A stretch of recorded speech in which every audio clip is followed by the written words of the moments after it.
Terima kasih kalau hari ini saya diberikan kesempatan, ruang, dan waktu untuk memaparkan bagian dari perjalanan pengalaman kehidupan saya. Namun jauh sebelumnya, terlebih dahulu saya panjatkan rasa hormat dan puji syukur kepada Tuhan yang Maha Pengasih dan Maha Penyayang. Karena hanya berkat rahmat, nikmat, dan hidayahnya saja, semuanya ini bisa saya sampaikan di hadapan saudara sekalian. Pada tahun 1989, saya masuk ke sebuah pondok pesantren mendalami ilmu syariat Islam. Kemudian pada tahun 1992, saya pindah di pondok Thariqah untuk memperdalam ilmu kerohanian. Terus tahun 1996, saya memperdalam ilmu kegaiban di salah satu pulau yang dikenal cukup rawan dan menyeramkan. Akhirnya pada tahun 1997, saya mendapat tugas mengemban misi untuk menciarkan agama Islam. Dan waktu itulah kami berambisi sekali untuk mengislamkan orang-orang Kristen. Kenapa sasaran kami tertuju kepada orang-orang Kristen? Sebab yang pertama, agama Kristen merupakan ancaman yang sangat membahayakan bagi kehidupan generasi Islam yang akan datang. Yang kedua, ajaran agama Kristen merupakan lawan bebuyutan yang terang-terangan bertentangan dan menjungkir balikan akidah iman orang Islam yang berasaskan ketauhidan atau keesaan Allah Subhanahu wa Ta'ala. Di manakah letak pertentangan dan di manakah letak kontradiksi pernyataan iman orang Islam dan iman orang Kristen? Saya ajak saudara-saudari yang terkasih untuk bersama-sama saya membaca dan membuka kitab Al-Quran supaya saya tidak dituding asal bunyi atau asbun. Pertentangan yang pertama, masalah dogma Trinitas atau Tritunggal, yaitu Allah Bapa, Allah Anak, Allah Roh Kudus. Hal ini dikecam keras oleh Al-Quran. Laqad kafara alladziina qalu innallaha salisu salasa wa ma min ilahin illa ilahum wahid, yang artinya sesungguhnya kafirlah orang-orang yang mengatakan bahwasanya Allah salah satu dari yang tiga. Padahal sekali-kali tidak ada Tuhan selain Tuhan yang Esa. Quran Surat Al-Maidah ayat yang ke-73. Dengan demikian disebut kafir kalau ada orang yang mengatakan Allah itu tiga. Saat iman orang Islam menegaskan bahwa Allah itu Esa. Qul huwallahu ahad. Katakanlah dialah Allah yang Maha Esa. Quran Surat Al-Ikhlas ayat yang pertama. Pertentangan yang kedua, agama Kristen mengajarkan bahwa Allah itu mempunyai anak yang disebut dengan istilah anak Allah. Hal ini disangkal keras oleh Al-Quran. Lam yalid wa lam yulad. Dia Allah tidak beranak dan tidak pula diperanakan. Quran Surat Al-Ikhlas ayat yang ketiga disambung dengan ayat berikut ini. Rabbina matakhadha sahibata wala walada. Tuhan tidak beristri dan Tuhan tidak beranak. Quran Surat Al-Jin ayat yang ketiga. Pertentangan yang ketiga, Kristen menekankan bahwa Isa Al-Masih itu Allah atau Tuhan. Inilah yang sangat ditolak oleh seluruh lapisan umat Islam dari golongan orang yang paling awam sampai ke tingkat golongan orang cendekiawan. Sebab hal itu sangat dikecam oleh Al-Quran dengan keras dan tegas. Laqad kafara alladziina qalu innallaha wal masihu ibnu Maryam. Sesungguhnya telah kafirlah orang-orang yang mengatakan sesungguhnya Allah ialah Al-Masih putra Maryam. Quran Surat Al-Maidah ayat yang ke-72. Pertentangan yang keempat, orang Kristen mengimani dan mempercayai bahwa Yesus atau Isa itu mati dibunuh. Hal ini juga disanggah dengan tegas oleh Al-Quran. Wa qaulihim inna qatalada masiha Isa bana Maryama Rasulullahi wa ma qataluhu wa ma salabuhu walakin subihal lahum wa innal ladzina ikhtalafu fihi lafi sakim minhu malahum bihi min ilmin illa tiba adhani wa ma qataluhu yaqina, yang artinya demikian. Dan karena ucapan mereka, sesungguhnya kami telah membunuh Al-Masih Isa putra Maryam, Rasul Allah. Padahal mereka tidak membunuhnya dan tidak menyalibnya, tetapi orang yang diserupakan dengan Isa bagi mereka. Sesungguhnya orang-orang yang berselisih paham pembunuhan Isa benar-benar dalam keraguan-raguan tentang yang dibunuh itu. Mereka tidak mempunyai keyakinan tentang siapa yang dibunuh itu, kecuali mengikuti persangkaan belaka. Mereka tidak pula yakin bahwa yang mereka bunuh itu adalah Isa. Quran Surat An-Nisa ayat yang ke-157. Pertentangan yang berikutnya yaitu yang kelima. Kitab orang Kristen yang dipegang sekarang sudah tidak suci atau asli lagi, karena sudah disembunyikan dan dirubah dengan pernyataan ayat Al-Quran. Ya ahlal kitabi qad ja'akum rasuluna yubayyinu lakum katsiran mimma kuntum tukhfuna minal kitabi wa ya'fu an katsirin. Qad ja'akum minallahi nurun wa kitabum mubin. Hai ahli kitab, sesungguhnya telah datang kepadamu Rasul kami, menjelaskan kepadamu banyak dari sisi Alkitab yang kamu sembunyikan dan dibiarkannya. Sesungguhnya telah datang kepadamu cahaya dari Allah dan kitab yang menerangkan. Quran Surat Al-Maidah ayat yang ke-15 yang disambung dengan ayat berikut ini. Afatadma'una ayyaminu lakum wa qad kana fariqum minhum yasma'una kalamallahi summa yuqarifunahu min ba'dima aqaluhu wa hum ya'lamun. Yang artinya, apakah kamu masih mengharapkan mereka akan percaya kepadamu, padahal segolongan dari mereka mendengar firman Allah, lalu mereka mengubahnya setelah mereka memahaminya, sedang mereka mengetahui. Quran Surat Al-Baqarah ayat yang ke-75.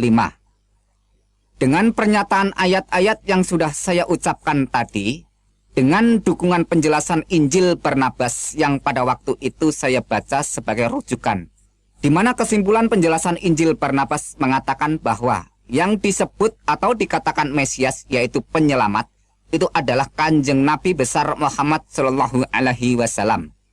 Melihat data-data yang cukup akurat dan kuat, maka dengan demikian orang Kristen telah distempel dengan label atau dicap dengan sebutan orang kafir.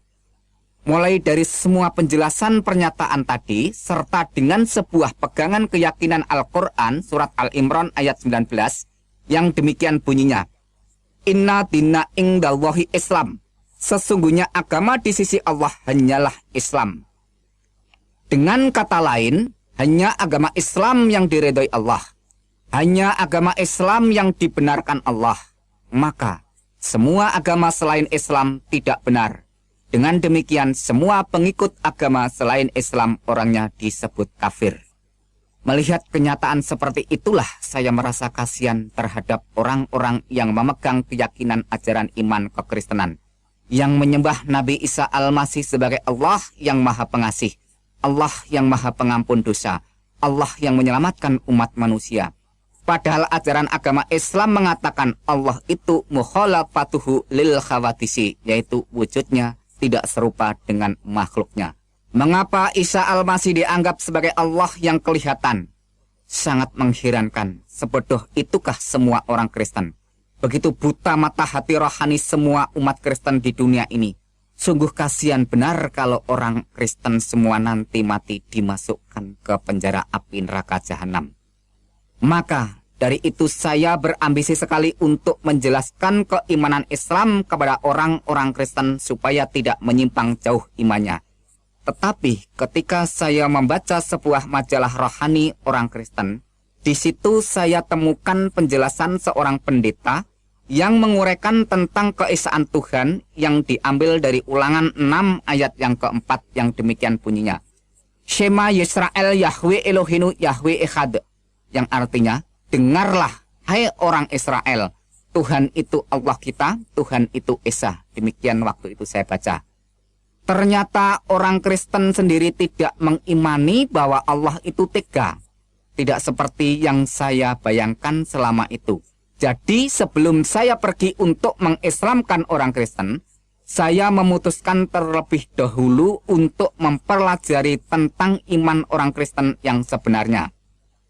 Di awal tahun 1997 itulah, secepatnya saya melangkah keluar rumah, berangkat menuju ke salah satu daerah Jawa Tengah untuk syiar agama Islam, dengan sasaran langsung terjun campur dan berbaur ke rumah orang Kristen, untuk mendialogkan keyakinan, keimanan, dan kebenaran ilahi yang hakiki. Setiap hari saya beradu argumentasi, bahkan sampai berbulan-bulan saya perdebatkan dengan orang-orang Kristen yang sudah belajar di meja teologia, maupun yang sudah menyandang gelar STH sampai MTH. Tapi tak satu pun orang Kristen pada waktu itu yang sanggup menyanggah dan menggoyahkan keyakinan Islam saya. Bahkan seringkali saya serang dengan bermacam-macam pertanyaan yang membuat mereka geliputan dan keteteran di dalam memberikan jawaban yang selalu berputar-putar dan sangat menyimpang dari sasaran kebenaran yang semakin membingungkan pikiran saya. Namun, sampai suatu hari saat saya habis sholat duhur, saya memonitor dan memantau dari kejauhan jalannya ibadah orang-orang Kristen. Saya berpikir lucu, aneh, sangat menggelikan pakai nyanyian-nyanyian, tepuk tangan, dan tangis-tangisan. Saya malah dibuat bertambah kebingungan bercampur keheranan dan penasaran. Setelah tangisnya pada reda, semua orang bergiliran mengucap syukur dengan suara yang keras. Di situ sungguh-sungguh saya perhatikan atas semua yang diucapkan dan kedengaran di dalam telinga saya, semua lafal kata yang diucapkan sama. Seingat saya demikian kata-kata bunyinya. Ya Tuhan, kami mengucap syukur atas kasih karunia keselamatan yang telah Tuhan anugerahkan kepada kami. Kata-kata inilah yang terus terngiang-ngiang siang dan malam di dalam telinga saya. Akhirnya menjadi bahan perenungan untuk pertimbangan dan perhatian. Di dalam perenungan, saya menemukan sebuah kesimpulan bahwa semua orang Kristen sudah menerima anugerah keselamatan. Sedangkan saya masih terus berdoa siang dan malam minta-minta untuk diberi keselamatan. Allahumma inni as'aluka selamatan fid dunya wal akhirah. Ya Allah, berikanlah aku keselamatan di dunia dan di akhirat. Rabbana atina fid dunya hasanah wa fil akhirati hasanata wa qina adzabannar. Ya Tuhan, berikanlah kami kebaikan di dunia dan kebaikan di akhirat. Wa qina adzabannar, dan jauhkanlah kami dari azab atau siksa neraka jahanam. Di samping itu, saya juga mendoakan Kanjeng Nabi Muhammad serta keluarganya supaya diselamatkan. Allahumma sholli ala syahidina Muhammad wa ala ali syahidina Muhammad. Ya Allah, berikanlah keselamatan kepada junjungan Kanjeng Nabi besar Muhammad sallallahu alaihi wasallam, dan selamatkan juga kepada seluruh keluarga Kanjeng Nabi Muhammad. Dari situ saya bertambah semangat untuk mengkaji lebih dalam pernyataan ayat-ayat Al-Quran. Mulai dari surat Al-Fatihah sampai surat Anas, yang saya bacakan langsung aja. Surat Al-Fatihahnya demikian bunyinya. Bismillahirrahmanirrahim. Alhamdulillahirabbil alamin arrahmanirrahim maliki yaumiddin. Iyyaka na'budu wa iyyaka nasta'in ihdinas siratal mustaqim. Siratal ladzina an'amta 'alaihim ghairil maghdubi 'alaihim waladdallin. Itu bunyi Al-Fatihah. Demikian bunyi surat Anas. Bismillahirrahmanirrahim. Qul a'udzu birabbin nas, malikin nas, ilahin nas, min syarril waswasil khannas, alladzi yuwaswisu fi sudurin nas minal jinnati wan nas. Itu bunyi surat An-Nas.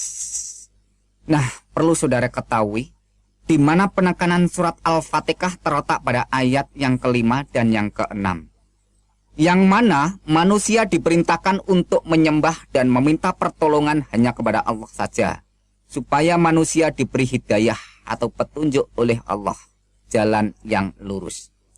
Iyyaka na'budu wa iyyaka nasta'in ihdinas siratal mustaqim. Iyyaka na'budu wa iyyaka nasta'in. Hanya kepadamulah kami menyembah dan hanya kepadamulah kami mohon pertolongan. Pertolongan apakah yang saya minta ini? Ihdinas siratal mustaqim. Tunjukilah kami ke jalan yang lurus. Di manakah jawaban mengenai tentang permohonan atau permintaan supaya saya diberi petunjuk jalan yang lurus itu? Maka pada waktu itu saya buka-buka pernyataan ayat-ayat Al-Quran. Dan akhirnya saya temukan jawaban permohonan saya mengenai tentang permintaan diberi jalan yang lurus. Wa innahu la'ilmu lisya'ati fala tantaruna biha wa tabi'uni hadal suratul mustaqim. Wa innahu la ilmu lisaati. Dan sesungguhnya Isa benar-benar memberikan pengetahuan tentang hari kiamat. Fala tantaruna biha, dan jangan ragu-ragu tentang hari kiamat itu. Wa tabi'uni hadas siratul mustaqim, dan ikutlah aku, inilah jalan yang lurus. Itu artinya, yaitu di dalam surat Az-Zukhruf ayat yang ke-61. Jadi jawaban yang saya mohon terletak di sini, bahwa saya minta diberi petunjuk jalan yang lurus. Ihdinas siratal mustaqim, tunjukilah kami ke jalan yang lurus. Dijawab oleh Allah dalam pernyataan surat Al-Zukhruf ayat yang ke-61 yang berbunyi, wa tabi'uni hadas siratul mustaqim, ikutlah aku, inilah jalan yang lurus. Ya, Allah sudah memberikan jawaban kepada saya untuk memberikan petunjuk jalan yang lurus, yaitu ikutlah aku, inilah jalan yang lurus. Wa tabi'uni hadas siratul mustaqim. Tapi yang menjadikan suatu perenungan dan menjadikan suatu penekanan untuk saya pertimbangkan dalam pernyataan ayat ini, yaitu kata-kata wa innahu la ilmu lisya'at. Dan sesungguhnya Isa itu benar-benar memberikan pengetahuan tentang hari kiamat. Sungguh ini menjadikan suatu perenungan bagi saya. Siapa sebenarnya Isa itu? Menurut laporan Al-Quran diterangkan bahwa Isa itu benar-benar memberi pengetahuan tentang hari kiamat. Padahal kalau menurut pernyataan surat Al-Luqman ayat yang ke-34, demikian bunyinya, innallaha indahu ilmu lisya'ati wa nudazzilu ghais, yang artinya sesungguhnya Allah hanya pada sisinya sajalah pengetahuan hari kiamat itu. Dengan kata lain, bahwa pengetahuan tentang hari kiamat itu hanya Allah yang mengetahui. Dengan lain kata, hanya Allah yang tahu tentang hari kiamat. Tetapi, mengapa Isa juga mengetahui tentang hari kiamat? Pada saat itu saya bertanya-tanya, lalu siapakah sebenarnya sosok manusia yang bernama Isa Al-Masih itu? Akhirnya terus saya buka-buka ayat Al-Quran, sebenarnya siapa Isa Al-Masih itu? Dan akhirnya saya temukan jawabannya dalam surat Al-Imran ayat yang ke-45 yang demikian bunyinya.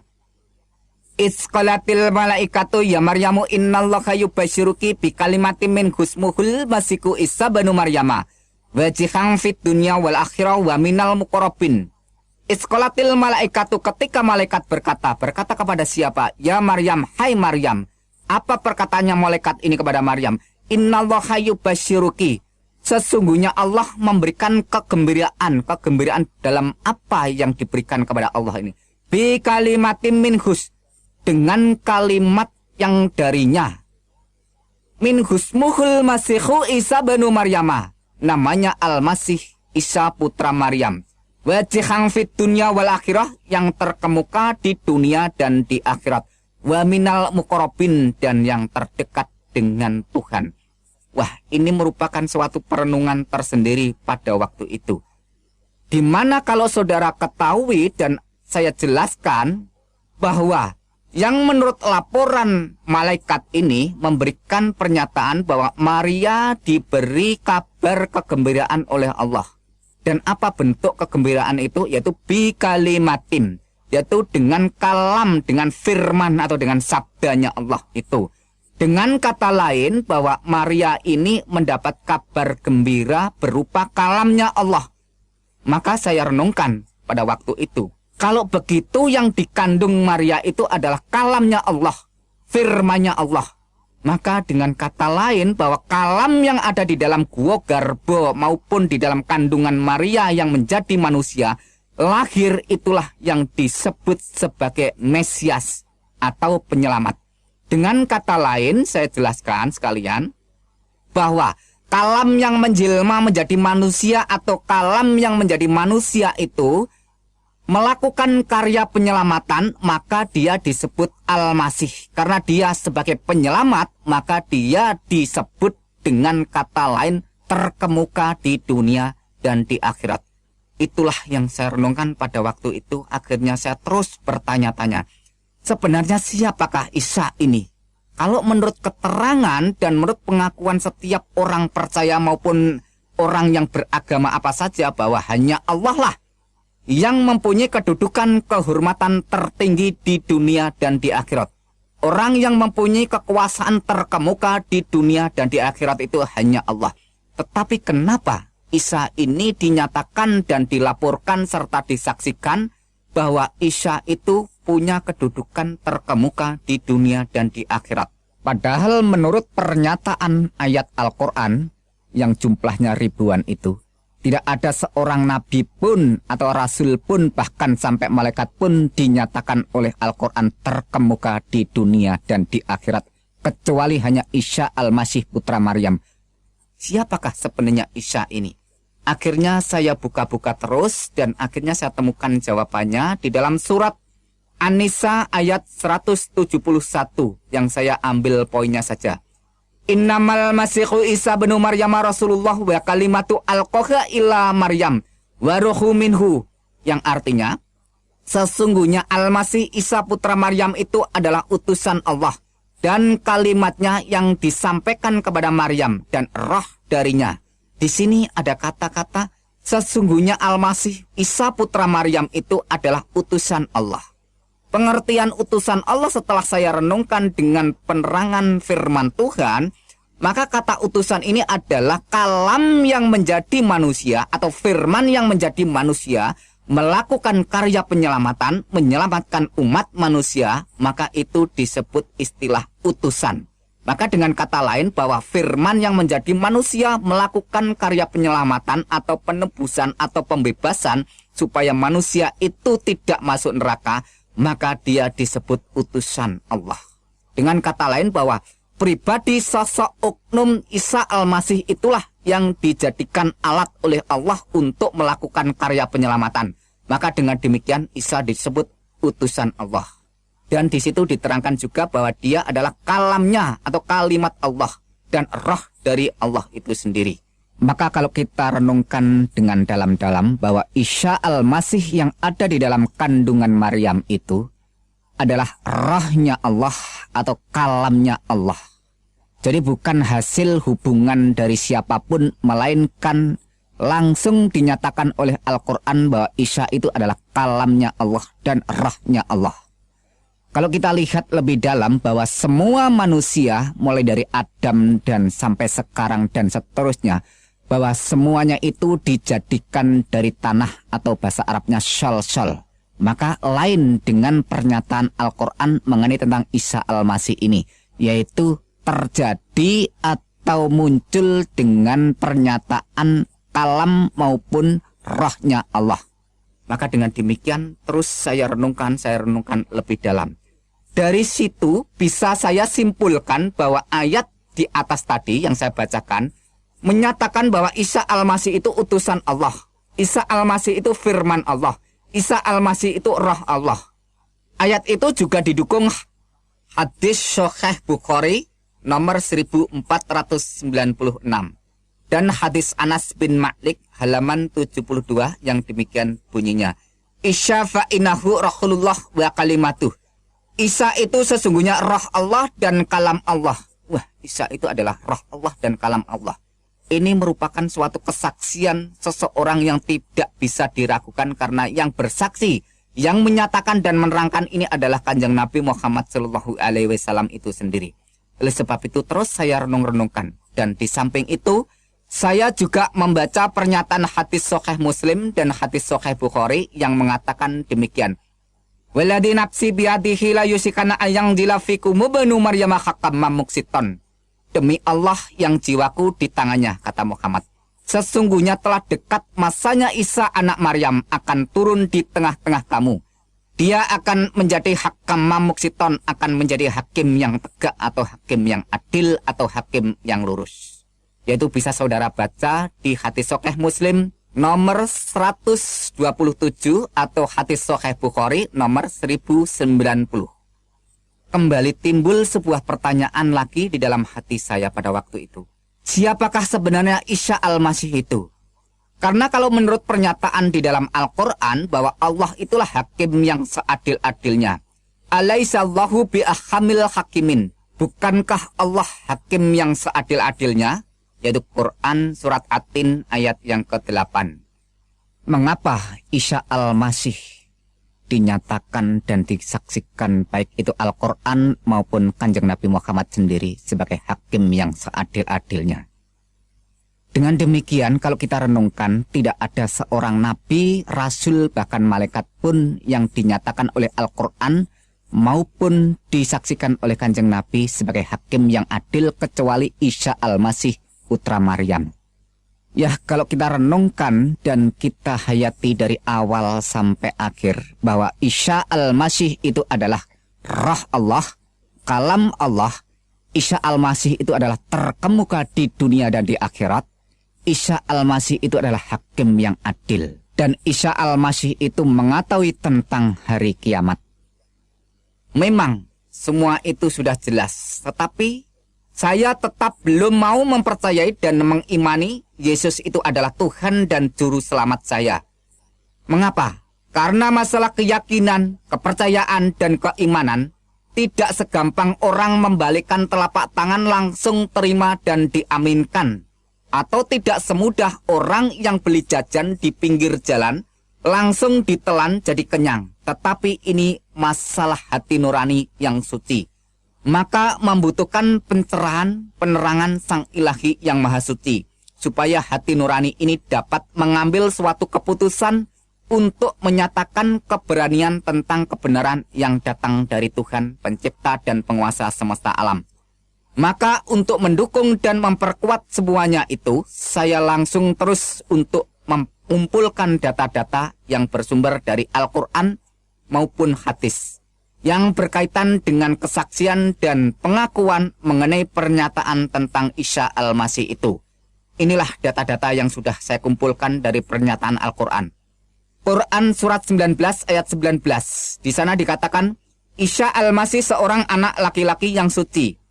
Quran 19 ayat yang ke-21. Di sana dikatakan, Isa Al-Masih sebagai tanda bagi manusia dan rahmat dari Tuhan. Quran surat 3 ayat yang ke-46 dan Quran surat 5 ayat yang ke-19, ayat yang ke-20 dan ayat yang ke-110. Di sana dikatakan, Isa Al-Masih semasa dalam buayan dan ayunan sudah bisa berbicara dengan manusia. Quran surat 19 ayat yang ke-31, di sana dilaporkan Isa Al-Masih seorang yang diberkati Allah di mana saja berada. Quran surat 3 ayat yang ke-49 dan Quran surat 5 ayat yang ke-110, di sana diterangkan bahwa Isa membuat burung, menyembuhkan orang buta sejak lahir, menyembuhkan penyakit sopak atau lepra atau kusta, dan menghidupkan orang mati. Wah, ini luar biasa, perlu saudara renungkan.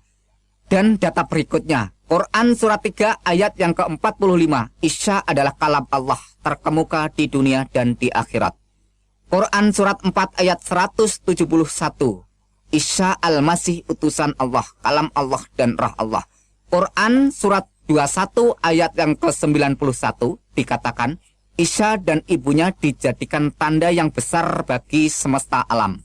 Dan data-data hadis yang saya kumpulkan, yaitu hadis Sahih Bukhari nomor 1496. Di sana diterangkan, Isa itu utusan Allah, kalam Allah, roh Allah. Hadis Sahih Bukhari nomor 1090. Di sana dikatakan, Isa akan turun menjadi hakim yang adil. Hadis Anas bin Malik halaman 72. Di sana dikatakan, Isa roh Allah dan kalam Allah. Hadis Sahih Muslim jilid 1 halaman yang ke-74. Di sana dikatakan, Isa adalah Imam Mahdi dan hakim yang adil. Hadis Ibnu Majah di sana melaporkan tidak ada Imam Mahdi selain Isa putra Maryam. Dengan bahasa Arab, La Mahdiya illa Isa banu Maryama. Itu bahasa Arabnya. Dengan dukungan dan pernyataan beberapa ayat-ayat Al-Quran dan hadis, perasaan saya seperti disinari dengan pancaran terang kebenaran untuk terus melangkah menuju jalan keselamatan. Tetapi ada satu hal yang membuat saya berat melangkah untuk berjalan terus menuju ke puncak keputusan. Apa itu? Yaitu masalah amal yang selama ini sudah saya kumpulkan sejak dari awal dengan jerih payah ibadah yang melelahkan dan memakan kurun waktu yang cukup panjang. Sebab menurut ajaran agama Islam, apabila orang itu sudah murtad atau keluar dari agama Islam, segala amal ibadahnya akan musnah terhapus. Padahal, bekal untuk menuju kehidupan kekal harus disertai dengan banyak amal. Dari sini saya kembali dihantui perasaan takut, khawatir, keraguan, kebimbangan, dan kebingungan. Saya lantas terus kembali buka-buka kitab hadis maupun kitab Al-Quran. Pada saat saya membuka hadis Sahih Muslim, ada suatu pernyataan hadis yang menjelaskan tentang masalah amal, yang demikian bunyinya.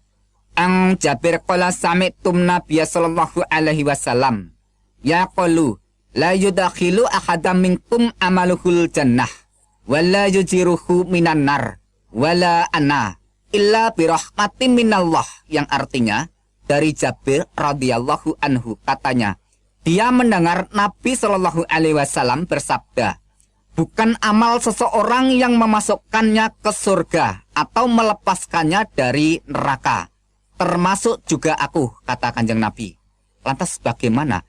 Illa birahmati minallah, kecuali dengan rahmat Allah. Hadis Sahih Muslim nomor 2412 sampai 2414. Dengan kata lain saya simpulkan bahwa hadis tadi menerangkan bahwa seseorang itu masuk neraka atau masuk surga bukan ditentukan oleh amal, melainkan illa birahmati minallah, kecuali dengan rahmat Allah. Dan Al-Quran pun juga menyatakan dengan jelas, yaitu Quran surat 44 ayat yang ke-40 sampai ke-42 yang demikian bunyinya. Inna yaumal fasli mikatuhum ajma'in. Sesungguhnya hari keputusan atau hari kiamat itu adalah waktu yang dijanjikan bagi mereka semuanya. Dilanjutkan ayat berikutnya. Yaumal la yuqni maulan amaulan syai'in walahum yungsarun.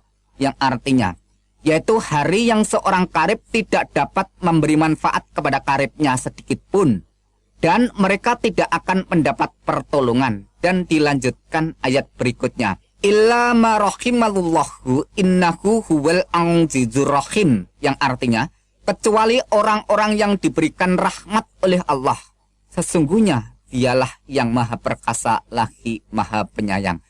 Nah, kesimpulan dari Quran surat Ad-Dukhan ayat yang ke-40 sampai 42 menyatakan pada hari keputusan atau hari penghakiman atau hari pengadilan, tak seorang pun kerabat dekat yang bisa memberi manfaat atau memberikan pertolongan kecuali orang yang diberi rahmat oleh Allah. Ternyata setelah saya renungkan, menurut pernyataan Quran surat 19 ayat 21, bahwa Isa itulah yang dijadikan tanda bagi manusia dan sebagai rahmat dari Allah. Qala kadzalika qala rabbuka huwa alayya hayyinun walinaj'alahu ayatan linnas wa rahmatan minanna wa kana amran maqdiyah, yang artinya Jibril berkata, demikianlah Tuhanmu berfirman, hal itu adalah mudah bagiku, dan agar dapat kami menjadikan suatu tanda bagi manusia dan sebagai rahmat dari kami. Dan hal itu adalah suatu perkara yang sudah diputuskannya. Waduh, luar biasa. Akhirnya sudah tidak saya ragukan lagi, sudah saya tidak bimbangkan lagi mengenai tentang pernyataan ayat-ayat Al-Quran maupun hadis yang menerangkan atau menyaksikan atau melaporkan siapakah sebenarnya Isa Al-Masih itu. Maka di tahun 1997 itu pun secepatnya saya mengambil keputusan dengan tegas menyatakan iman bahwa Yesus Kristus itu adalah benar-benar Tuhan dan Juru Selamat saya secara pribadi, serta Tuhan dan Juru Selamat seluruh umat manusia. Dengan demikian, segeralah saya minta dibaptis sebagai tanda pertobatan dan pengakuan iman saya menjadi pengikut Yesus Kristus. Sekarang resmilah saya menjadi pengikut Yesus Kristus. Perasaan senang dan tenang selalu mengalir di dalam iman dan rohani saya. Sebab Al-Quran pun juga mengakui, Itzqalallahu ya Isa ini mutawafika warafi'uka ilayya wa mutahhiruka minal ladina kafaru wa ja'ilul ladina tabaqafaqal ladina kafaru illa yaumil qiyamah, yang artinya ketika Allah berfirman, hai Isa, sesungguhnya aku akan menyampaikan kamu kepada akhir ajalmu dan mengangkat kamu kepadaku serta membersihkan kamu dari orang-orang kafir dan menjadikan orang-orang yang mengikuti kamu di atas orang-orang kafir hingga hari kiamat.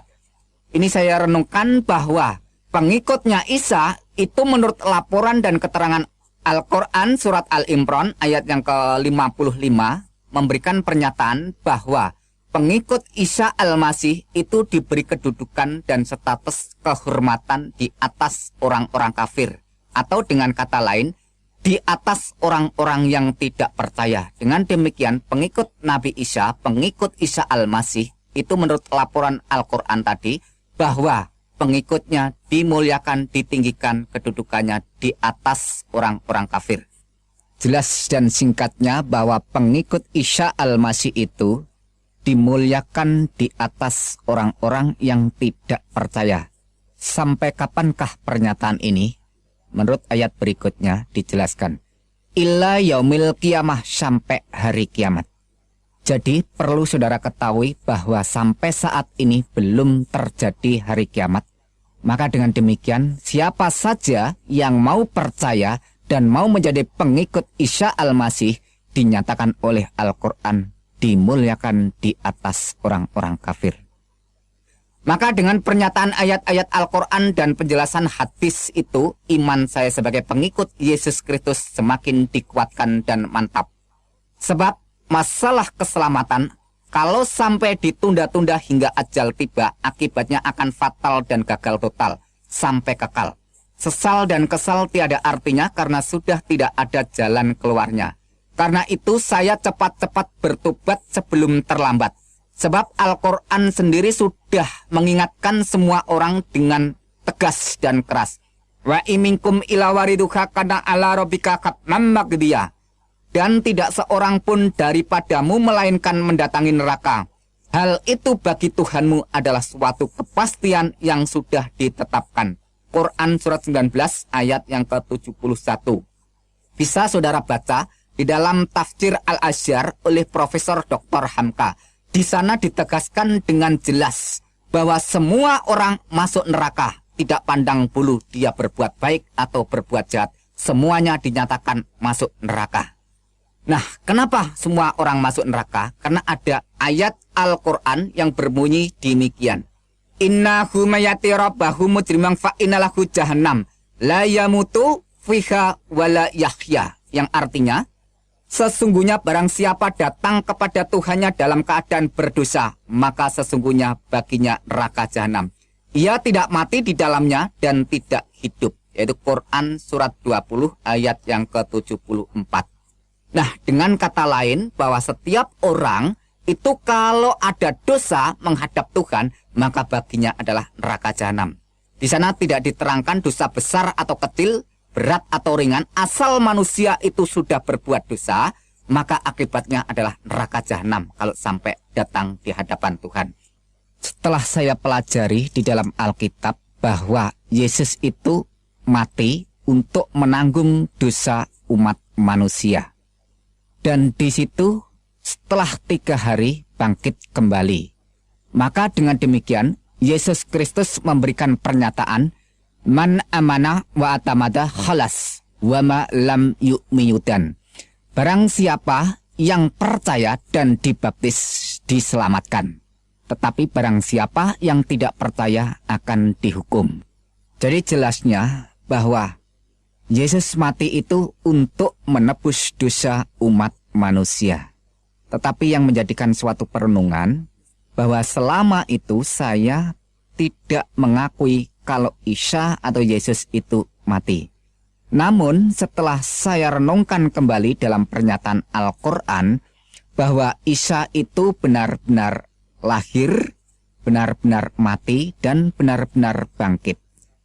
Hal semacam ini diterangkan oleh Quran surat Maryam ayat yang ke-33. Yang di sana langsung saya terjemahkan bahasa Indonesianya saja.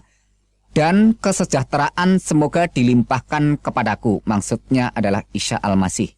Pada hari aku dilahirkan, yaitu pada hari Isa Al-Masih dilahirkan.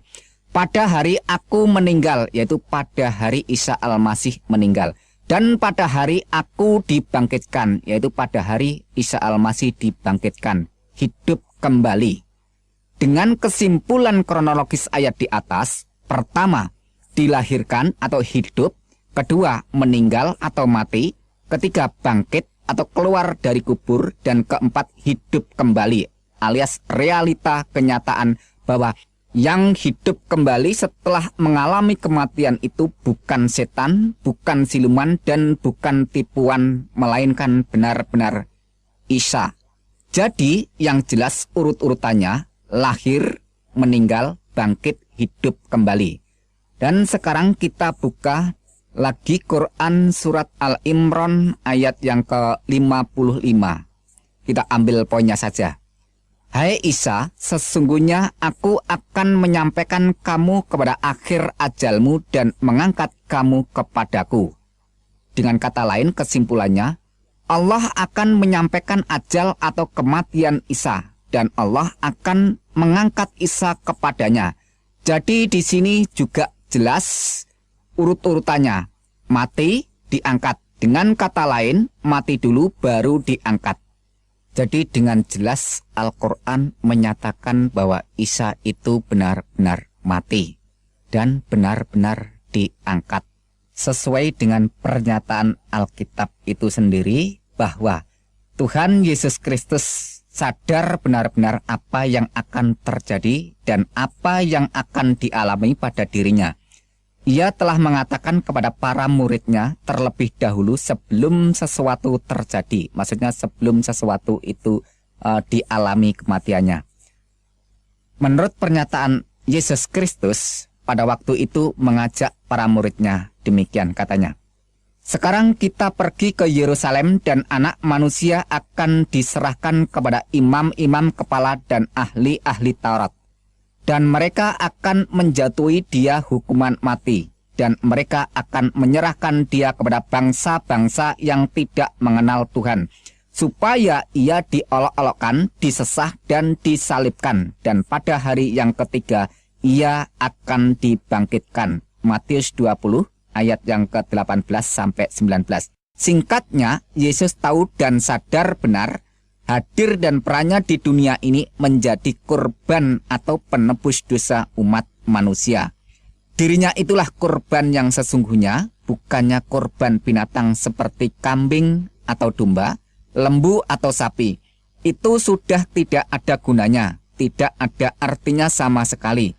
Makanya orang Kristen sekarang tidak perlu ikut-ikutan tata cara upacara penyembelian korban binatang semacam itu. Kalau ada orang Kristen sekarang masih ikut-ikutan hal semacam itu, berarti tidak menghargai dan menghormati bahkan menghina korban yang sejati Tuhan Yesus Kristus itu sendiri. Ingat pernyataan Tuhan Yesus Kristus dalam perjamuan malam. Ambillah, makanlah, inilah tubuhku. Minumlah kamu semua dari cawan ini, sebab inilah darahku. Darah perjanjian yang ditumpahkan bagi banyak orang untuk pengampunan dosa. Matius 26 ayat 26 sampai 28. Dengan demikian, percaya iman sepenuh kepada Tuhan Yesus Kristus, orang itu hidupnya dijamin dengan pasti masuk surga. Tidak ada istilah kata mudah-mudahan masuk surga. Kenapa demikian? Sebab Tuhan Yesus Kristus sudah membuktikan bahwa ia sekarang ada di surga, bahwa ia sekarang berkuasa di surga. Inilah rahasia iman Kristen, korban penyaliban, kematian, dan kebangkitan Tuhan Yesus Kristus. Kalau Yesus Kristus tidak bangkit hidup kembali, imannya orang Kristen mubazir, sia-sia. Sebab mengimani pribadi dan ajarannya tapi tidak membuktikan apa-apa. Mengajar kebangkitan tapi dia sendiri tidak bangkit. Mengajar atau menawarkan orang masuk surga, dia sendiri tidak membuktikan naik ke surga.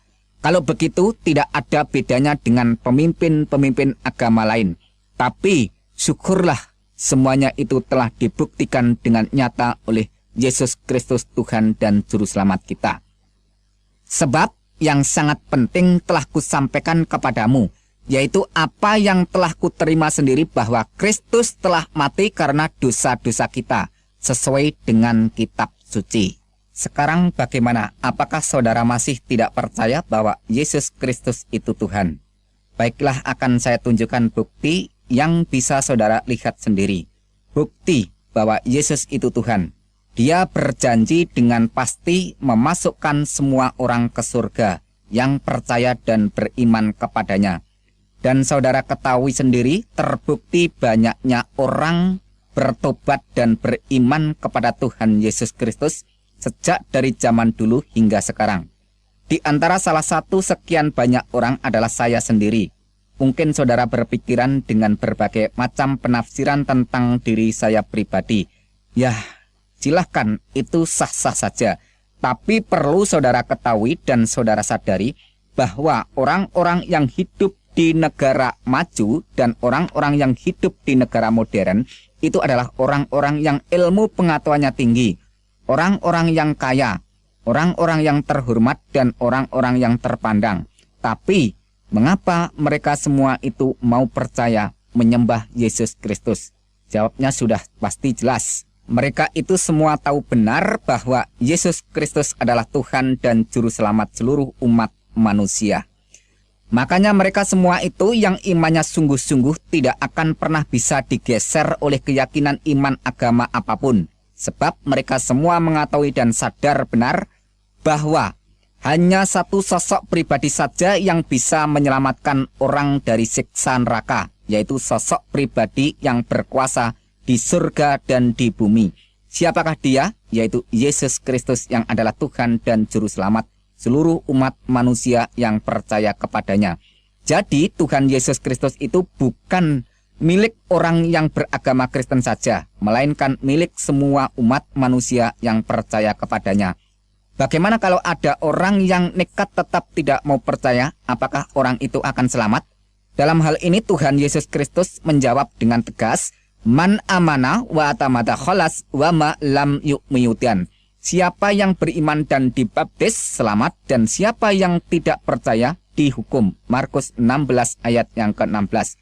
Jadi masuk surga atau masuk neraka bukan berdasarkan orang itu sudah berbuat baik, melainkan tindakan dan tanggapan iman seseorang itu kepada sosok pribadi yang berkuasa di surga dan di bumi, yaitu Tuhan Yesus Kristus. Dan Tuhan Yesus Kristus terus mengingatkan kepada semua orang dengan menyatakan yang jelas.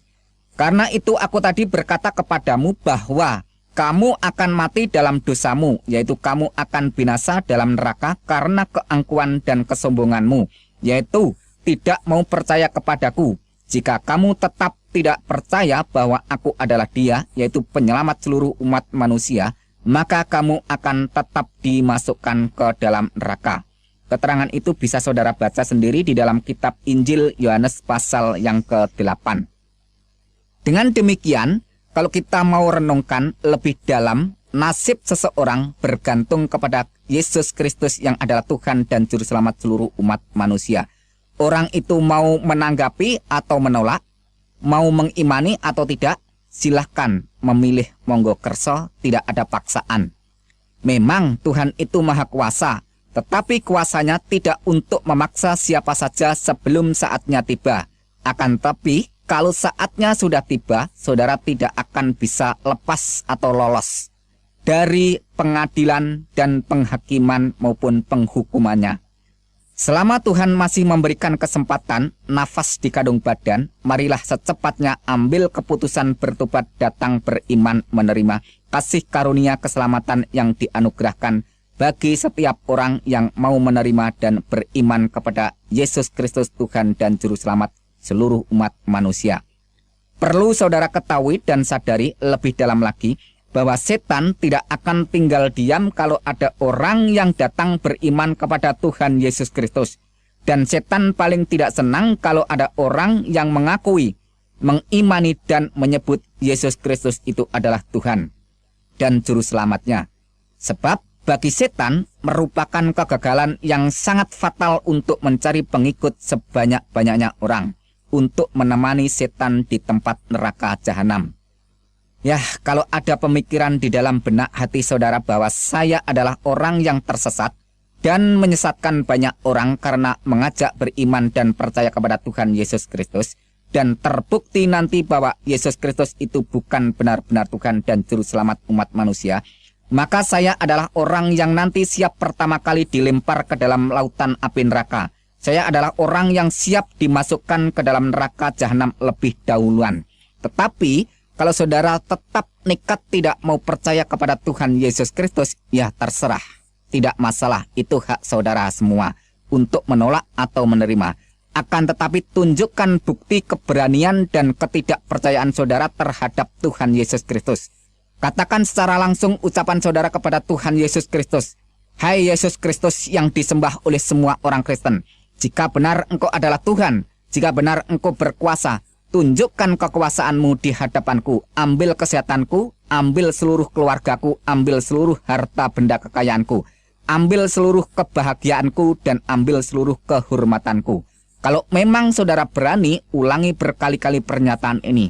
Saya meyakini secara pasti cepat atau lambat akan terjadi akibat peristiwa yang akan mengguncangkan kehidupan saudara. Perlu saudara ketahui dan sadari kalau terjadi sesuatu cepat-cepatlah bertobat sebelum terlambat. Ya, masalah iman bukan karena ilmu pengetahuan, bukan karena ikut-ikutan dan juga bukan karena warisan keturunan. Tetapi iman adalah rahasia Tuhan yang dikaruniakan kepada semua orang yang mau menanggapi dan mengimaninya. Maka orang itu akan merasakan dan mengetahuinya secara pribadi. Seperti kata pepatah yang mengatakan, malam yaduk alam ya'rif. Barang siapa yang belum merasakan, maka orang itu belum mengetahuinya. Maka untuk mengetahuinya, kita harus merasakan, artinya kita harus bertindak melaksanakan iman yang sudah dikaruniakan Tuhan. Sekian kesaksian dan penjelasan dari saya. Kalau ada kesalahan, mohon maaf yang sebesar-besarnya. Tapi kalau semua ini jadi berkat, bersyukurlah kepada Sang Juru Selamat Tuhan Yesus Kristus.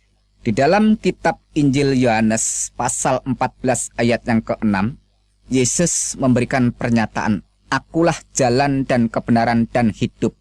Tidak seorang pun datang kepada Bapa kalau tidak melalui aku. Dan tidak ada nama lain di bawah kolong langit ini selain nama Yesus Kristus yang bisa menyelamatkan umat manusia. Maka dengan pernyataan ini secara tegas bahwa Yesus itulah Sang Juru Selamat, jadi tidak perlu didoakan supaya dia selamat. Justru dia menawarkan siapa saja yang mau percaya kepadanya maka akan diselamatkan. Dan dijamin secara pasti karena Yesus Kristus sendiri sudah menyatakan bukti dengan konkret saat ini ada di surga. Dan hal semacam itu tidak perlu diragukan karena Al-Quran sendiri mengakui bahwa Isa Al-Masih ada di sisi hadirat Allah. Dengan kata lain bahwa Isa Al-Masih sekarang ini ada di surga. Oleh sebab itu, marilah renungkan dan marilah kita benar-benar mau dan benar-benar mengimani bahwa dialah Sang Juru Selamat seluruh umat manusia. Sekarang saya ingin menjelaskan kesalahan yang sering menjadi kesalahpahaman. Yang pertama, kesalahpahaman di dalam menyikapi tentang dogma atau ajaran Trinitas, Tritunggal, yaitu tentang ajaran Bapa, Anak, dan Roh Kudus. Karena adanya pernyataan Al-Quran yang berkata, sesungguhnya kafirlah orang-orang yang mengatakan bahwasanya Allah salah satu dari yang tiga. Quran Surat Al-Maidah ayat 73. Perlu diketahui, ratusan tahun sebelum Al-Quran turun, orang Kristen yang Alkitabiah sudah menyalahkan paham ajaran Trinitas semacam itu. Sebab yang dikatakan Al-Quran Surat Al-Maidah 73 adalah paham ajaran tentang Trinitas duniawi substansi trideis relasi biologis. Saudara bisa baca sendiri Quran Surat 6 ayat 101 dan Quran Surat 72 ayat 3. Ayat-ayat itu menyalahkan kalau Allah itu dianggap mempunyai istri lantas beranak. Quran Surat 5 ayat 75 menyatakan bahwa Isa dan ibunya itu adalah manusia biasa yang makan dan minum. Quran Surat 23 ayat 91. Ayat itu menyatakan kalau ada Tuhan yang lain pasti terjadi rebutan saling mengalahkan untuk menguasai ciptaannya. Sudah saya katakan bahwa ajaran Trinitas model begitu sudah ditentang iman orang Kristen lebih duluan sebelum Al-Quran menentangnya. Sebab Dogma Trinitas ketiga ilahiyah Alkitabiah adalah Bapa, Anak, Roh Kudus, di mana kata Bapa juga berbicara masalah Allah, kata Anak juga berbicara masalah Allah, kata Roh Kudus juga bicara masalah Allah. Jadi ketiganya tetap eksit berbicara tentang Allah, bukan membicarakan tentang ciptaan yang dituhankan, di mana kata Bapa berbicara tentang hakikat atau ausia oknum pribadi yang wajibul wujud, yang wajib ada keberadaannya. Kata Anak bicara tentang firman Allah yang nuzul atau turun menjadi manusia, yang melaksanakan karya keselamatan, menghapus dosa dan membebaskan bagi orang-orang berdosa. Kata Roh Kudus berbicara tentang rohnya Allah yang berdiam di dalam diri orang-orang yang beriman kepada Tuhan Yesus Kristus untuk memimpin, membimbing dan memampukan orang-orang itu supaya mentaati dan melaksanakan segala perintahnya. Apakah kalau ada orang yang beriman tentang ketiga hal semacam itu dikatakan syirik, musyrik, atau kafir? Bukankah Al-Quran juga memberikan pernyataan tentang adanya Allah, tentang adanya firman Allah, dan tentang adanya roh Allah? Ingat dan catat bahwa roh Allah atau Roh Kudus bukanlah malaikat Jibril. Di dalam Alkitab maupun di dalam Al-Quran, malaikat Jibril tidak pernah memperkenalkan dirinya adalah Roh Kudus atau roh Allah. Kesimpulannya, bahwa iman semua orang Kristen sejak dulu sampai sekarang hingga yang akan datang tetap berpedoman bahwa Tuhan itu Esa. Shema Yisrael Yahweh Elohinu Yahweh Echad, bahasa Arabnya, Isma ya Israel, Rabbu ilahuna Rabbu Ahad. Dengarlah, hai Israel, Tuhan itu sesembahan kita, Tuhan itu Esa. Silahkan baca sendiri Ulangan 6 ayat 4, Markus 12 ayat 29. Dengan demikian, orang Kristen lebih duluan beriman dan menyembah Tuhan yang Esa daripada pernyataan Al-Quran yang ratusan tahun baru menyerukan Qul huwallahu ahad. Katakanlah dialah Allah yang Maha Esa. Quran Surat Al-Ikhlas ayat pertama. Jadi pengajaran tentang Bapa, Anak, dan Roh Kudus bukanlah mengimani Allah itu jumlahnya 3 seperti aliran paganisme penyembah beberapa berhala yang dikecam Quran Surat An-Najm. Tetapi iman orang Kristen memberikan pengajaran yang lebih dalam tentang pernyataan keesaan Tuhan. Jelasnya dogma Trinitas, Bapa, Anak, dan Roh Kudus mengajarkan keesaan Tuhan yang lebih dalam sehingga orang itu lebih paham mengenal Tuhan yang Esa karena Tuhanlah yang memperkenalkan dirinya. Inilah yang disebut teologi tingkat tinggi atau ilmu ketuhanan yang sangat dalam. Sekarang pernyataan iman Kristen tentang anak Allah yang sering disalahpahamkan pengertian dan penafsirannya oleh orang Islam. Karena adanya pernyataan Al-Quran yang mengatakan Allah tidak beranak dan tidak diperanakan. Quran Surat Al-Ikhlas ayat 3. Tuhan kami tidak beristri dan dia tidak beranak. Quran Surat Al-Jin ayat yang ketiga. Bagaimana dia mempunyai anak padahal dia tidak mempunyai istri. Quran Surat Al-An'am ayat 101. Iman orang Kristen yang Alkitabiah lebih duluan menolak paham iman semacam itu. Di mana ayat-ayat Al-Quran tadi kalau saudara teliti kembali menolak pernyataan anak Allah dalam konteks jasmaniah. Pengajaran tentang anak Allah semacam itu akan membingungkan semua orang, bahkan Al-Quran sendiri ikut keheranan dengan bertanya, bagaimana dia mempunyai anak padahal dia tidak mempunyai istri. Quran Surat Al-An'am ayat 101. Jadi anggapan Al-Quran pengertian kata anak Allah adalah anak secara jasmaniah, yaitu anak yang lahir karena Allah itu beristri. Pernyataan semacam itu kalau ditujukan kepada iman orang Kristen salah total dan salah besar. Di mana kata anak Allah dalam Alkitab bukan dalam pengertian anak secara jasmaniah, tetapi total non-duniawiyah. Juga bukan dalam arti biologis jasmani, tetapi anak terjadi secara adi kodrati maha supranatural, yaitu kejadian seorang manusia yang asal mulanya adalah kalam Allah yang masuk di dalam rahim kandungan Maryam. Silahkan baca dan teliti lebih jeli Quran Surat 3 ayat 45 dan Quran Surat 4 ayat 171. Isa Al-Masih itulah satu-satunya manusia di dunia yang DNA-nya atau genetikanya langsung dari zat Allah, yaitu kalamnya Allah. Maka malaikat Jibril melaporkan bahwa dia adalah anak yang suci. Quran surat 19 ayat 19. Padahal di dunia ini tidak ada manusia yang suci. Kalau toh ada manusia yang suci, hakikatnya bukanlah suci tetapi disucikan. Jadi jelas sekali beda makna dan arti. Jelasnya bahwa Yesus Kristus itu bukan ciptaan, bukan dicipta. Dalam hakikatnya yang adalah kalam Allah.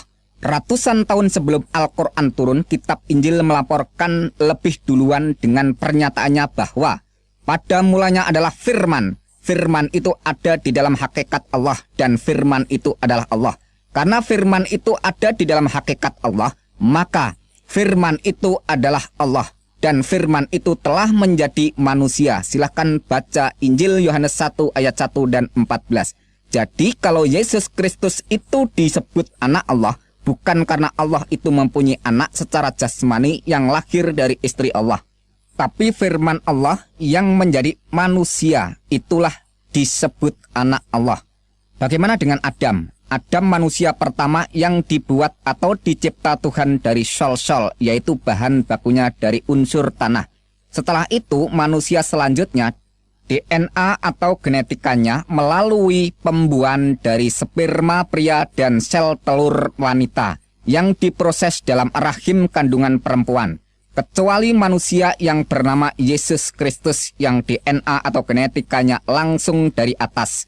Makanya Tuhan Yesus Kristus bersabda kepada semua manusia, "Kamu berasal dari bawah, aku dari atas. Kamu dari dunia ini, aku bukan dari dunia ini." Yohanes 8 ayat 23. Oleh sebab dia bukan dari dunia ini, melainkan dari atas, maka pada waktu dia meninggal, badan wadaknya tidak tertinggal di bumi. Tepat sekali apa yang dikatakan kitab Yohanes 13 ayat yang ketiga, bahwa ia datang dari Tuhan dan kembali lagi kepada Tuhan. Sekarang jawaban tentang pernyataan Al-Quran yang mengatakan, sesungguhnya telah kafirlah orang-orang yang berkata, Allah ialah Al-Masih Isa putra Maryam. Pernyataan semacam ini kita harus tahu terlebih dahulu duduk permasalahan kata Allah dan kata Tuhan. Kata Allah berbicara masalah ilahiyah, hakikat atau ausia oknumnya, yaitu zat wajibul wujud, yang wajib ada keberadaannya. Sedangkan kata Tuhan berbicara masalah rububiyah, yaitu kekuasaan atau kuasa sang penguasa. Jadi kalau Yesus dikatakan Allah, itu mengacu pra keberadaannya atau sebelum keberadaannya menjadi manusia yang hakikat sebenarnya adalah firman. Karena dia itu hakikat yang sebenarnya adalah firman, maka sifatnya mukhallafatuhu lil khawadisi, yaitu tidak serupa dengan makhluk atau ciptaan. Kalau dia bukan ciptaan, lantas dia itu siapa? Dia adalah firman Allah yang menjadi manusia. Pada mulanya adalah firman. Firman itu di dalam hakikat Allah dan firman itu adalah Allah.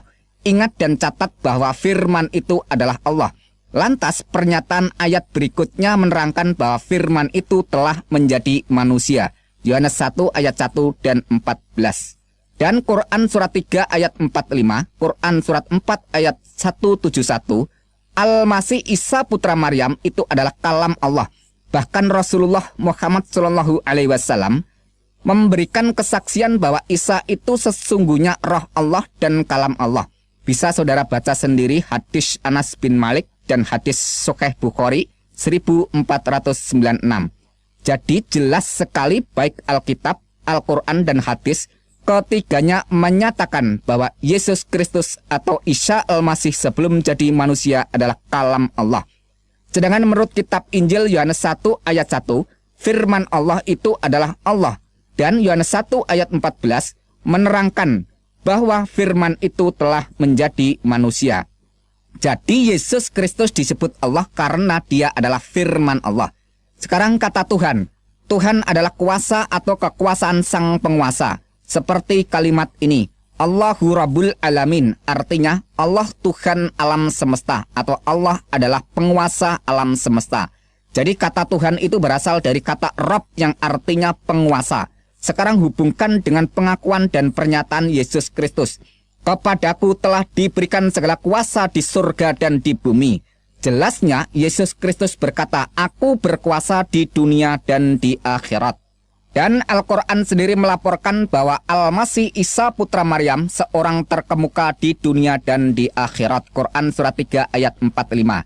Dan Al-Quran banyak sekali melaporkan tentang kekuasaan Isa Al-Masih, di antaranya memberitahu tentang hari kiamat, menghidupkan orang mati, membuat burung dari tanah, menyembuhkan bermacam-macam penyakit yang parah. Dan masih banyak sekali Al-Quran melaporkan kuasa Isa yang melebihi seluruh para nabi dan seluruh para rasul mana saja. Silakan saudara baca, cek sendiri di dalam pernyataan ayat-ayat Al-Quran yang jumlahnya ribuan itu.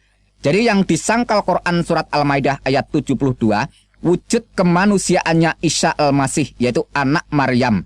Sebab Allah itu bukan anak Maryam.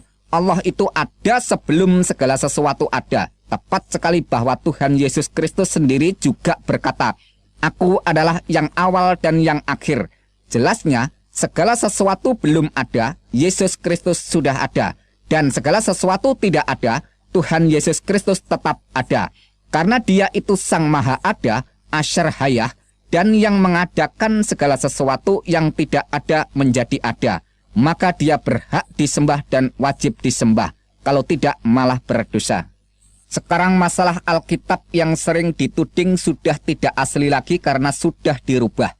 Yang berdasarkan keterangan Quran surat 3 ayat 78, Quran surat 4 ayat 46, Quran surat 5 ayat 13, Quran surat 5 ayat 15, Quran surat 3 ayat 71, Quran surat 2 ayat 75, dan Quran surat 2 ayat 41 dan 42. Silakan saudara baca dan teliti sendiri bahwa semua yang dikecam dan disalahkan Al-Quran bukan kitabnya, melainkan orang-orangnya yang tidak setia melaksanakan ajaran Alkitab, bahkan sering mengajarkannya dengan kepalsuan dan kebohongan. Jelasnya, yang disalahkan Al-Quran bukan Alkitabnya, melainkan para pelakunya atau orang-orangnya. Sebab semasa Rasulullah Muhammad SAW masih hidup, tidak pernah mempermasalahkan Alkitab yang sudah beredar di zaman itu, dan juga tidak pernah melarang, menegur, dan mencegah siapa saja yang membaca Alkitab. Bahkan Al-Quran sendiri memerintahkan Alkitab itu dibawa dan dibaca. Quran surat 3 ayat 93. Pertanyaannya, kalau Alkitab itu sudah dirubah, mengapa Al-Quran malah menyuruh orang membawa dan membacanya? Seharusnya kan Alkitab itu jangan dibawa dan dibaca karena sudah dirubah. Kalau Alkitab itu sudah dirubah, kenapa Allah masih menyuruh Muhammad bertanya kepada orang-orang yang membaca Alkitab? Quran surat 10 ayat 94.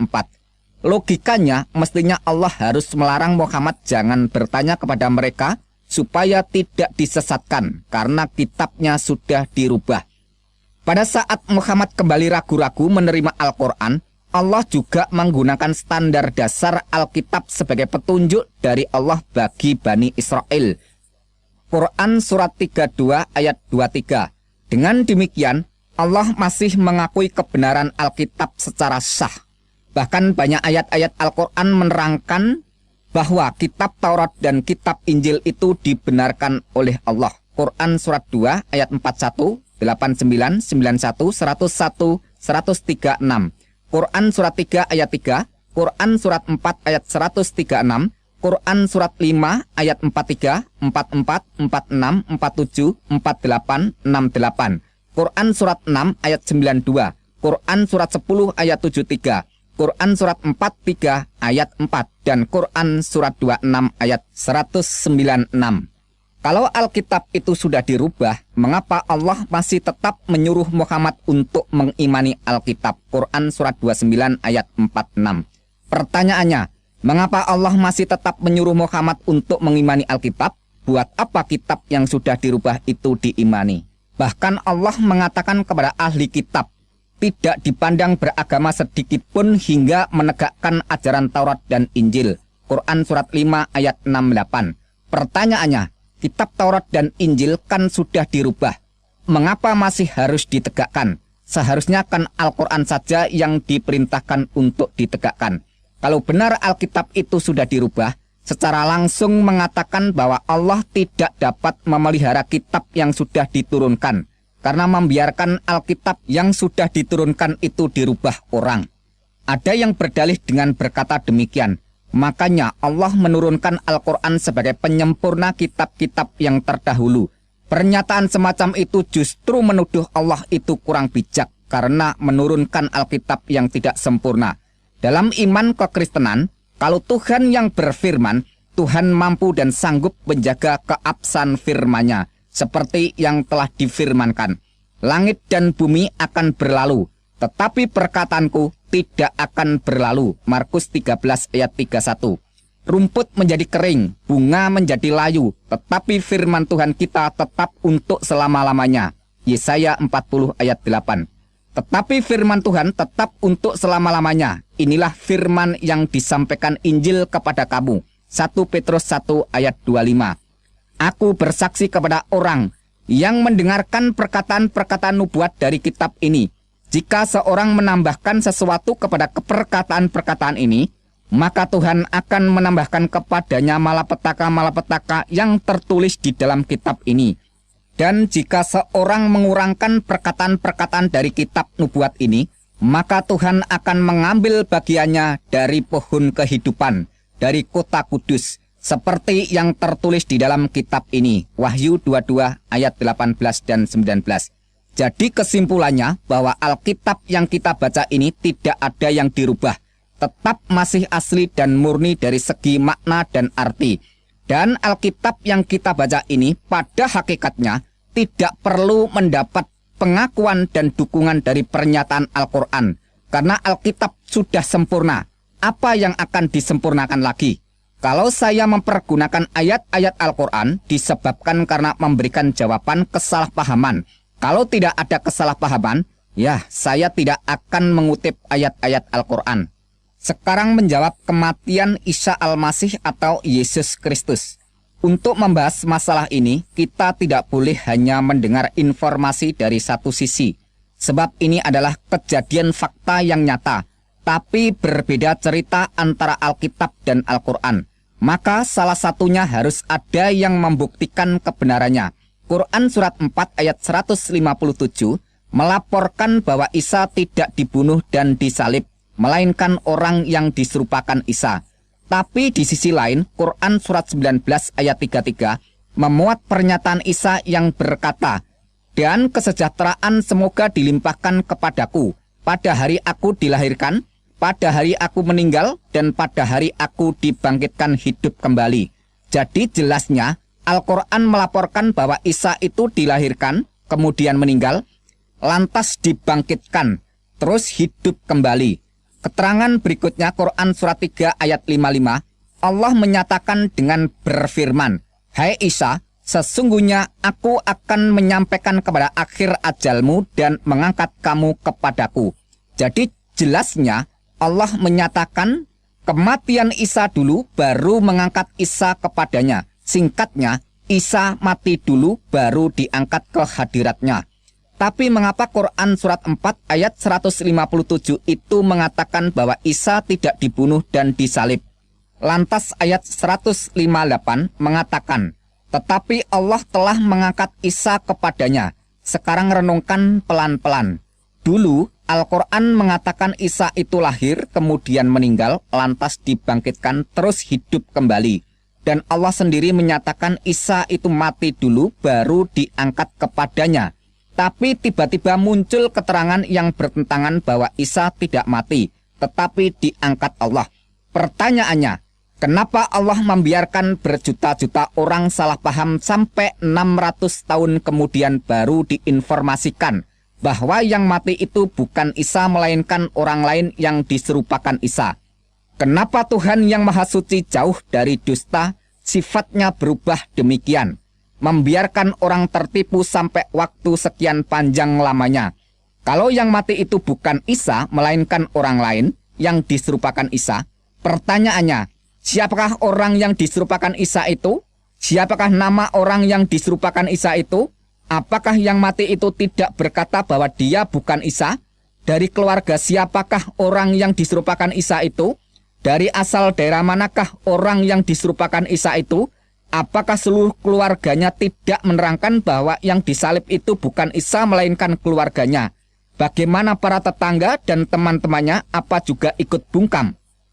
Tahukah apa penyebabnya Isa Al-Masih itu dituntut hukuman mati dengan jalan disalib? Apakah karena menciarkan atau mendakwahkan ajarannya? Oh, tidak sama sekali. Melainkan pernyataan dan pengakuannya yang mengatakan bahwa kedudukan dirinya sederajat atau sama dengan Allah.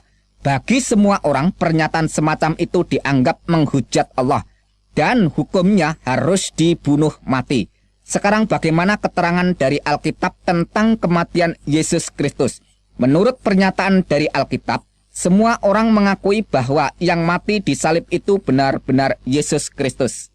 Dan Tuhan Yesus Kristus sendiri mengakui bahwa dirinya telah mati tapi hidup kembali.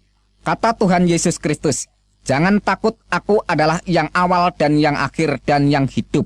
Aku telah mati, namun lihatlah, aku hidup sampai selama-lamanya." Wahyu pasal 1 ayat 17 dan 18. Coba sekarang renungkan yang bersangkutan sendiri mengakui, tapi orang lain tidak mau mengakui. Ini namanya lucu sekali. Kematian Tuhan Yesus Kristus yang sangat terpenting adalah untuk menebus, menghapus, dan mengampuni dosa umat manusia. Sejak waktu itu, Yesus mulai menyatakan kepada para murid-muridnya bahwa ia harus pergi ke Yerusalem dan menanggung banyak penderitaan. Dan pihak tua-tua, imam-imam kepala dan ahli-ahli Taurat lalu dibunuh dan dibangkitkan pada hari ketiga. Matius 16 ayat 21.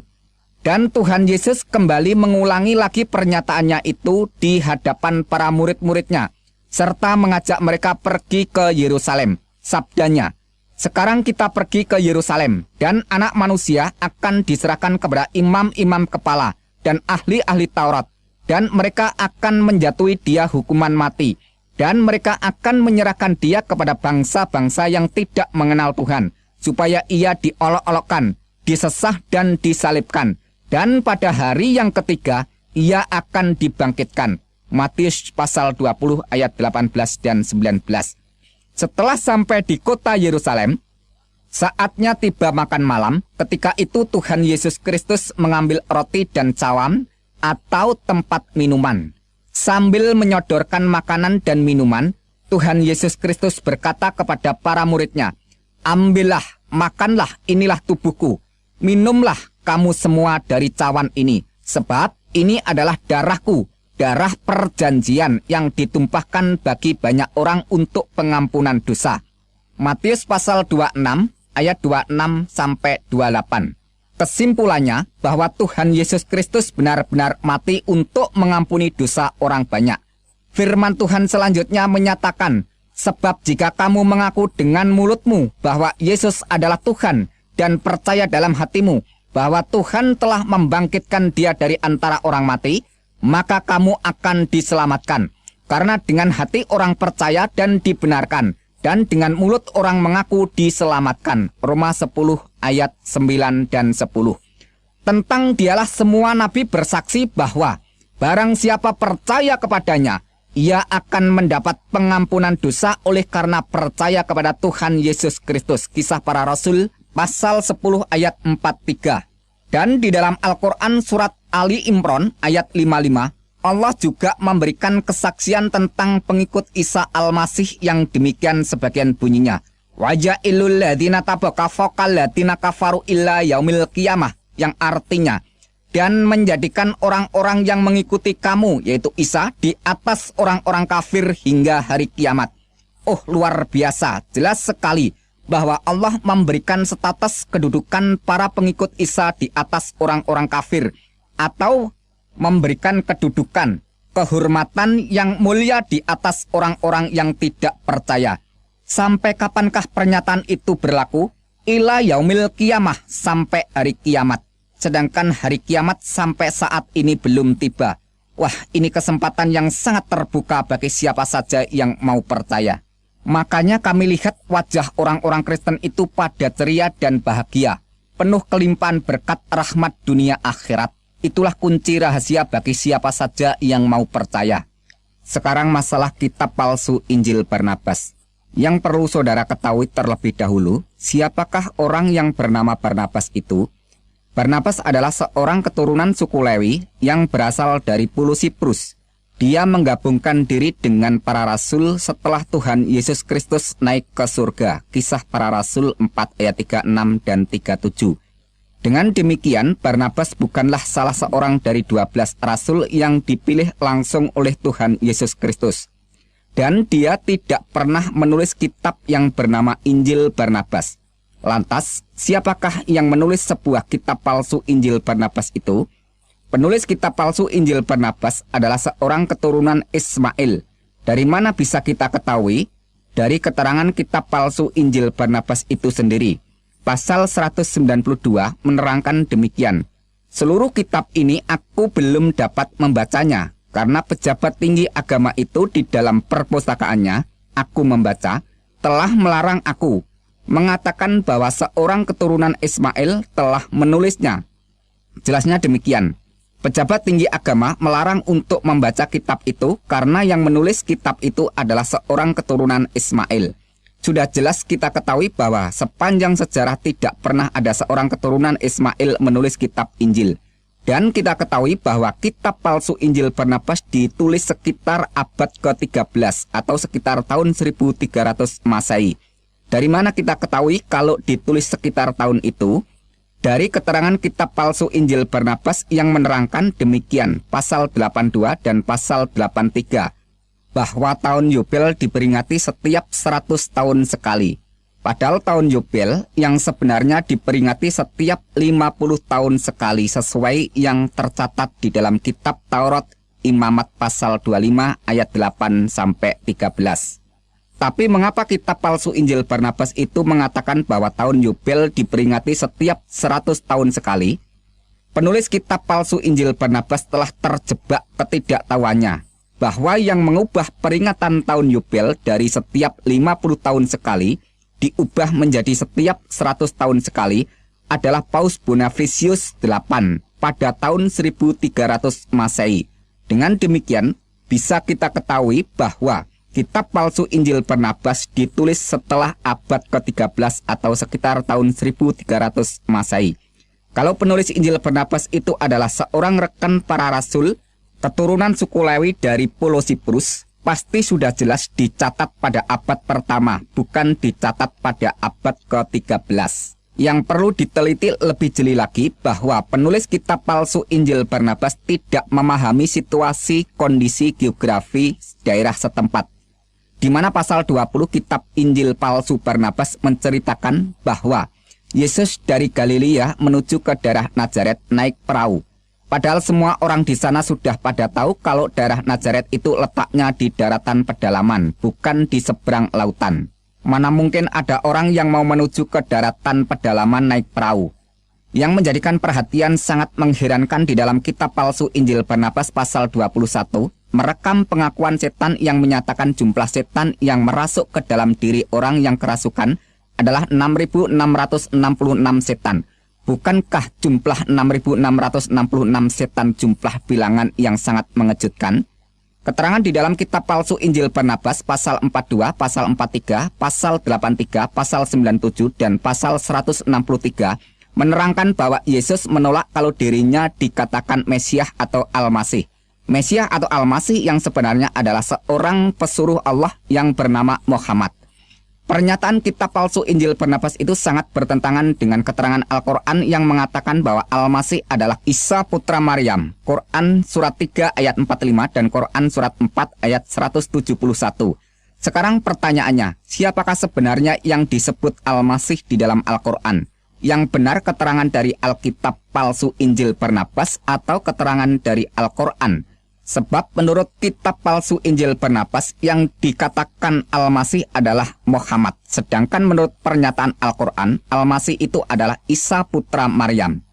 Apakah keterangan kitab palsu Injil Barnabas yang tidak selaras dengan pernyataan Al-Quran itu masih tetap dipertahankan untuk dijadikan pegangan kebenaran? Sekarang masalah pernyataan Al-Quran yang mengatakan Inna dina indallahil Islam, yang artinya Sesungguhnya agama di sisi Allah hanyalah Islam. Dengan kata lain, sesungguhnya agama yang diridhoi di sisi Allah hanyalah Islam. Saya katakan pernyataan itu sah dan benar untuk imannya orang-orang yang beragama Islam. Tapi pertanyaannya, apakah kalau sudah beragama Islam pasti masuk surga? Bagi kami orang-orang Kristen, tujuan imannya bukanlah mencari agama yang benar, tapi tujuan iman orang Kristen adalah keselamatan jiwa. Dan keselamatan itu sudah dikaruniakan Tuhan Yesus Kristus. Dalam firman-Nya mengatakan, Behasikem et taklit imunatekem et Yesuat nafsu tekem, yang artinya, karena kamu telah mencapai tujuan imanmu, yaitu keselamatan jiwamu. 1 Petrus 1 ayat 9. Jadi tujuan iman orang Kristen bukan mencari agama yang benar, tetapi keselamatan jiwa. Karena hakikat kebenaran hanya terdapat pada Sang Maha Benar.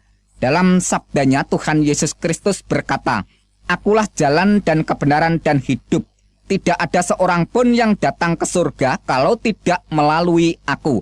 Jelasnya, tidak ada yang bisa datang ke surga melalui agama apa saja, kecuali melalui Sang Penguasa surga, yaitu Yesus Kristus.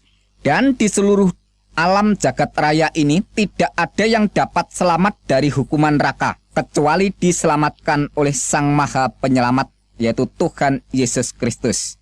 Demikianlah keterangan dari saya. Apabila di dalam saya menguraikan segala sesuatu pernyataan baik itu melalui Al-Quran maupun melalui hadis dan Alkitab, apabila ada suatu kesalahan, saya mohon maaf yang sebesar-besarnya.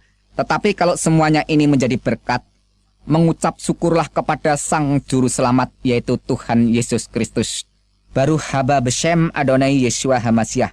Diberkatilah orang yang datang dalam nama Tuhan Yesus Kristus. Haleluya. Amin.